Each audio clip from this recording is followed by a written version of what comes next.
The first step to solving the Rubik's Cube is to see what it looks like on the inside. And that's going to help identify what kinds of pieces exist and also how those pieces can move in relationship into each other.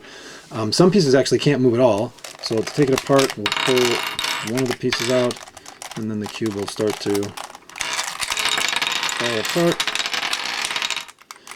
Even though there are 43 quintillion permutations of the Rubik's Cube, there are actually only 20 pieces plus this piece, the centerpiece.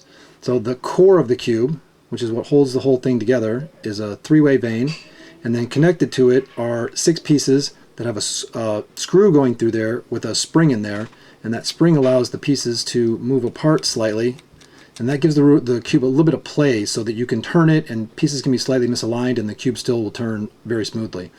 So important thing to know about these centerpieces is that they don't go anywhere.